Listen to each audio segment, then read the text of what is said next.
interesting appearances. One very heartwarming appearance later on in the run. And she also has a guest appearance in Jeff Johns' Day of Judgment, the storyline which introduced Hal Jordan as the Spectre. So, pretty big, year-long initial story arc. So now we get into the second story arc, in which Jim is about to take another important step in his journey of self-exploration and self-discovery. I mentioned that the Reaver killed a priest in the church, and the scene returns to the church, and we're introduced, or perhaps I should say reintroduced, to Father Richard Kramer. Richard Kramer was introduced, or rather created by John Ostrander for his Suicide Squad run. And Father Kramer was one who worked with the inmates at Belle Reve, and Amanda Waller will make an appearance in the Spectre run later, and she will inform / remind readers that members of the Suicide Squad, as well as the other inmates at Belle Reve Prison, actually liked Father Kramer. He was someone who was open-minded and was willing to listen to them. So Father Kramer is being installed as the new priest for this Catholic parish, but he gets a word of warning from his superior. It turns out that Father Kramer is a rather unconventional priest, and he said things in the past which has raised concern and consternation amongst his superiors as well as his parishioners. One of the big things that Richard Kramer has espoused is his belief that God is both male and female. And Kramer makes the argument that in order to be the sole parent, the sole creator of something, a God must be both the mother and the father. God must be both he and she. But right at the start, Kramer is getting a pretty stern warning to toe the line, or else he could very well face excommunication from the church. Well, what a first day it is for Kramer on the job. He's in the confessional, and who should come in but Jim Corrigan, who at this point is not only wary of his mission, but as he tells Kramer, without explaining to him who or what he actually is, that he's questioning his mission. And on top of this, Jim is still reeling from Amy's death. So Jim starts off by telling the good pastor that he isn't Catholic. And Father Kramer says, well, that doesn't matter. God listens to us all. And no doubt that's one of the things that has gotten Kramer in trouble with some of his more conservative-minded superiors.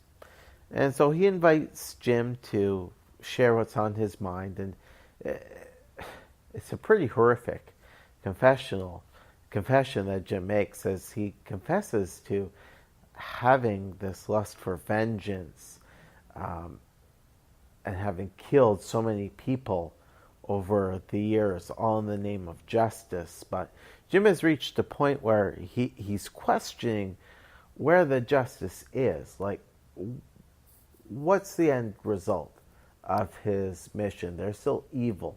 He doesn't see evil stopping. He doesn't see the justice. Well, Father Kramer responds to Jim's questions by presenting his own question.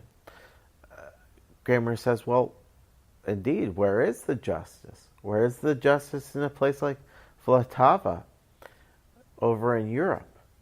That country has been racked by civil war for so long now. So many innocent men, women, and children have been killed and nothing is being done about it within Vltava and the international stage. Where's the justice? Well, Father Kramer doesn't realize that Jim Corrigan is a Spectre, and his words don't serve to soothe Corrigan's soul. Rather, what they do is they really trigger the Spectre. And so Jim takes it very quickly from the confessional, leaving Kramer to think, wow, what was that?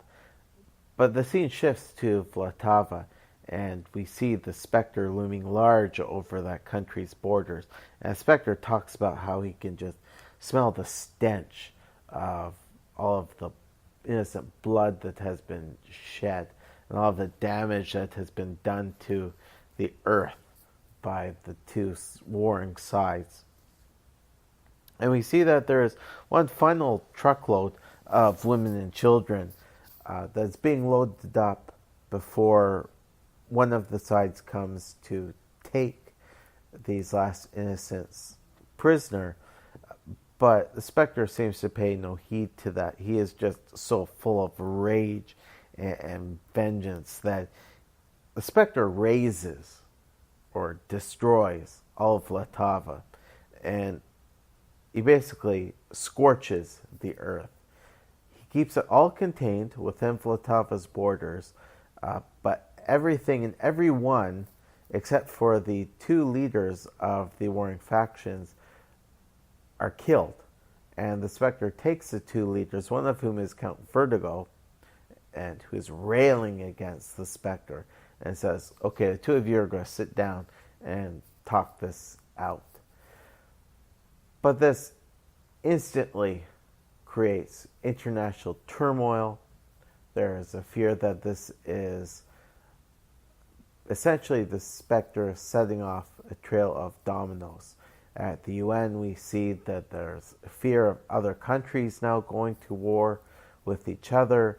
There is a question of who the Spectre is acting for or representing. Of course, there's concerns about American involvement, since it appears that the Spectre's base of operations is somewhere in the States. We're introduced to Ramban. He's a magic user as well as a diplomat, and he gets embroiled in the crisis that is unfolding at the UN. And Ramban will later play an important role in this second story arc. Back in New York, Father Kramer gets a visit at home from the Phantom Stranger. And the Phantom Stranger has come to ask Father Kramer to reveal to him what was said between Kramer and Corrigan in the confessional. And it's at this point that Phantom Stranger tells Kramer that he was speaking with the Spectre. And Kramer tells the stranger that he cannot reveal what Corrigan said to him in the confessional. It's a seal of confidentiality. And the Phantom Stranger says, but Father, what if the fate of the world depends on you telling me what happened? What if your refusal to tell me what happened in the confessional results in the destruction of the earth? And Kramer says, if I was 99.9% sure that refusing to break my bond would result in the destruction of the earth, I still wouldn't tell you. And Phantom Stranger is taken aback. I'm sure there's a part of the stranger that admires Kramer's strength of character, but at the same time, the stranger is quite concerned because he feels the need to get involved. And so he's looking for information, some way to speak to the Spectre, to reach out to him, to try to prevent what happened in Vltava from happening anywhere else. And in the end, the Phantom Stranger leaves feeling quite flummoxed and quite perturbed. and leaving Father Kramer to consider what he has unleashed upon the world. There's a whole lot that goes on in this story arc.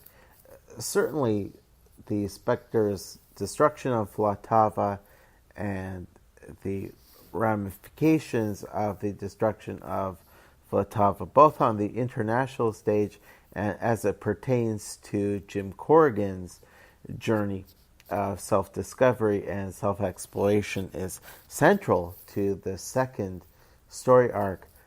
But there are a couple of other important elements to this storyline. One, we get another neat bit of work done by Ostrander-Mandrake to bring in another piece of pre-crisis Spectre history and tie it in to this wonderful continuity that Mr. Ostrander-Mandrake have been crafting thus far in this run. And we also get some important backstory on the Spectre's history with the JSA. More specifically, the question of why the Spectre suddenly departed from the JSA and was gone for so many years is something which is addressed during this whole Vlatava storyline. As well, we get an interesting new take on longtime DCU villain Eclipso. So just looking at the timer, I'm almost out of time here, so I don't want to start talking about anything only to be cut off. So I'm just going to say that you can most likely look forward to part 3 of episode number 124 in a couple of weeks' time. I'm still recording episodes pretty far in advance. Try to stick to that 2-week release as much as I can throughout the first half of 2019. If you want to get in touch with me, you can email me at comicsandhistory@gmail.com. As always, you can head on over to Facebook and like the Comics and History Facebook page so that you can get updates on upcoming show releases. By my calculations, folks, this is the first recording that is being released in the calendar year 2019. So I want to wish you all a very happy new year. And I will do my utmost to keep new episodes coming your way over the coming weeks and months. So folks, until another 14 days, plus or minus change, have come and gone, this class is once again in recess.